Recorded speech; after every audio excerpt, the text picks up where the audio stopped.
दोस्तों नमस्कार।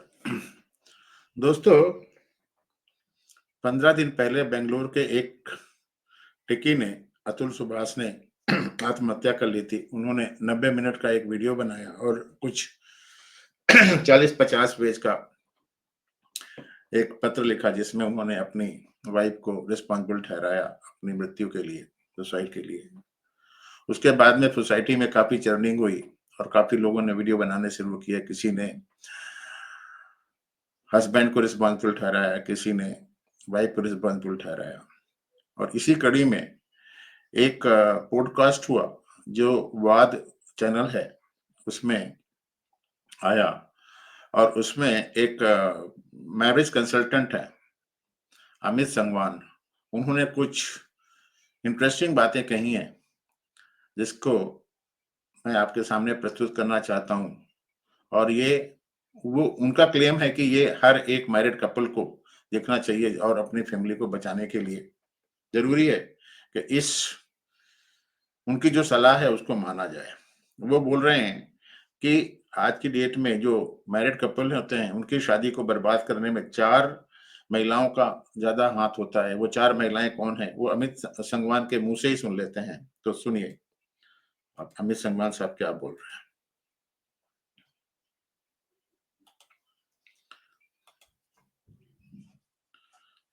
देखिए अमित संगवान साहब है ये, और ये इंटरव्यू लेने वाला है जो अपना वाद चैनल चलाता है।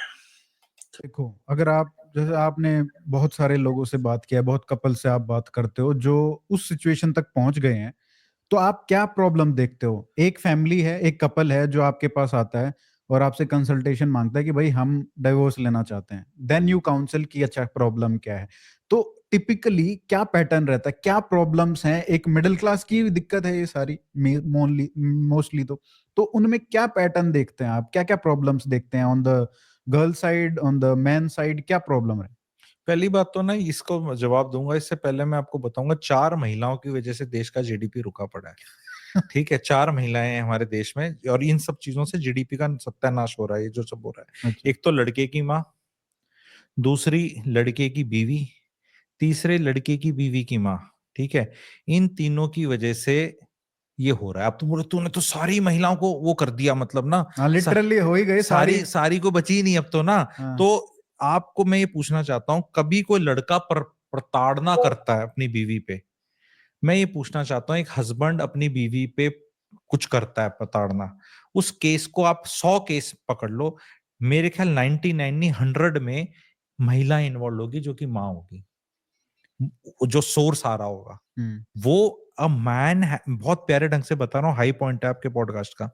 A man when is a bachelor, what ever his quality of life is in terms of, पहली मेन चीज से बात करेंगे सेक्स, ठीक है, हाइजीन लेवल्स, खाना, पर्पस, बिलोंगिंगनेस, डिसिप्लिन, सोना खाना, दारू नहीं पीना, सफाई, वो सारी चीजें the moment he get married better होती हैं। मैं ही नहीं बोल रहा कितनी बेटर होती हैं, it depends on the partner and lot of other things, but definitely कोई नहीं कह सकता कि बेटर नहीं होती। ठीक है, वो बेटर होती हैं एंड उसके पास कोई स्केल नहीं है जानने का कि कितनी बेटर हुई है। He is just very happy कि सेक्स मिल जाता है और बीवी होगी, कुछ कुछ तो मिल जा रहा है, खाना अच्छा है खराब है, कितनी मिशलन 3 स्टार कोई नहीं शांति है, भी आ जाती है, कुछ आ जाता, स्टेबिलिटी आ जाती है। पर देर इज अ मदर जो स्केल लेके आती, बेटा मैं बताऊंगी ये नहीं किया इसने, इतना ये नहीं किया ये, अगर स्पेशली उसके हाउस होल्ड में है तो। अगर कहीं है, क्योंकि हम धीरे धीरे प्रॉब्लम जैसे आपने पूछी ना, तो सबसे बड़ी प्रॉब्लम यहां से लोग सिम्टम में चले जाते हैं। पर आपकी शादी में प्रॉब्लम क्या है? मेरी वाइफ ने मेरी माँ को ऐसे बोल दिया, या मेरी माँ का झगड़ा, क्यों पे नहीं गए? पे हर बार पीछे जाना पड़ेगा ना, कि this is an situation, why it happened, because this happened, why did this happen, because this happened, why did this happen, because this happened. Oh, the problem is here. Nobody wants to go here. Courts में नहीं, court में जब तक आता है ना जज को कोई इंटरेस्ट नहीं है, वो कहता है सेटिंग करो यार, दो होते हैं करके। कोई आज के दिन मैरिज को ठीक करने में पेशेंस नहीं है, बिकॉज जो प्रॉब्लम में पैसा है वो सोल्यूशन में है ही नहीं। वकीलों का पैसा और जो जज सिस्टम, करप्शन जो और ये सब सिस्टम है, ये तो मैरिज के कोलैप्स करने में। इनफैक्ट मैं बताऊं, because I am into other things also, look, marriage के कोलैप्स में बहुत पैसे का फायदा है। Movement divorce happens in Bangalore और Pune, because I deal in real estate also, the requirement of real estate goes double. No female push करेगा तो एक आदमी कर लेगा, फिर दूसरे का क्या? You are responsible for your own upliftment and your own achievements in life. जबरदस्ती नहीं कर सकता कोई, ये कि मेरी बीवी मुझे आके खुश करेगी, मेरा पति। मैं आपको बहुत बड़ी चीज बता रहा हूँ, बहुत अगेन ये हाई पॉइंट है, थोड़ा मोनोलॉग भले बन रहा है, बट क्वेश्चंस के में कुछ पॉइंटर्स हैं। लड़कों को, लड़कियों को बोला जाता है, अरे शादी के बाद घूमना, कुछ को करना चाहती है शादी के बाद कर लेना जितना करना है। मैं बता रहा हूं, मेरे को कोई शर्म नहीं है कम्युनिटीज का नाम लेने में। तो सबसे बड़ा बोझ है शादी पे कि ये शादी से मेरी लाइफ की ना कुछ ट्रॉमास निकल जाएंगे, दुख निकल जाएंगे, पता नहीं क्या ग्रेड्स। अरे वो अपना सिलेबस लेके आता है। बेसिकली शादी इसकी, तुम वो सब छोड़ के तुम्हें फोकस कहीं और हो जाएगा, चैप्टर चेंज है वो आपकी लाइफ का। रोना धोना, पैसिव एग्रेसिव, साइलेंट ट्रीटमेंट, ये अंग्रेजी के सारे वर्ड्स हैं।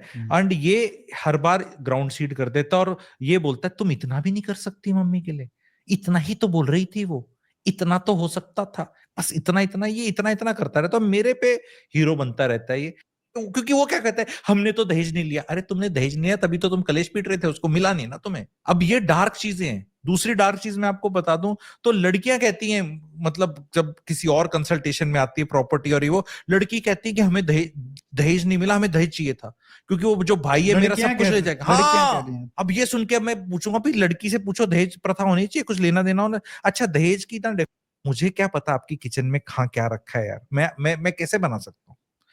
के कपल्स की कंसल्टेशन करता हूं मैरिटल, 70 साल के, कोई कोई खुश नहीं है।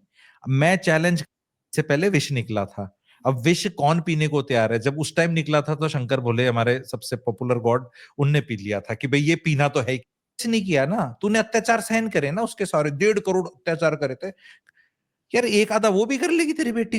ऐसा क्या है कि वहां जीरो टॉलरेंस है? नहीं बेटा, तो शुरू से जाते ही वीरेंद्र सहवाग पहले ओवर से छक्के मारने शुरू कर दिए। बॉल बुल देखिए मना स्विंग हो रही है क्या, वो उठा के मार, पहले दिन से मारी तरह नहीं कि मतलब यहां लग रही है बॉल, यहां लग रही है, इतना हमने सहन किया। अरे तुमने सहन किया, तुम्हारी सेंचुरी बनी बटी है। 6 प्रॉपर्टियां तुम्हारे नाम पे हैं जो ससुर जी ने करी, अत्याचार किया।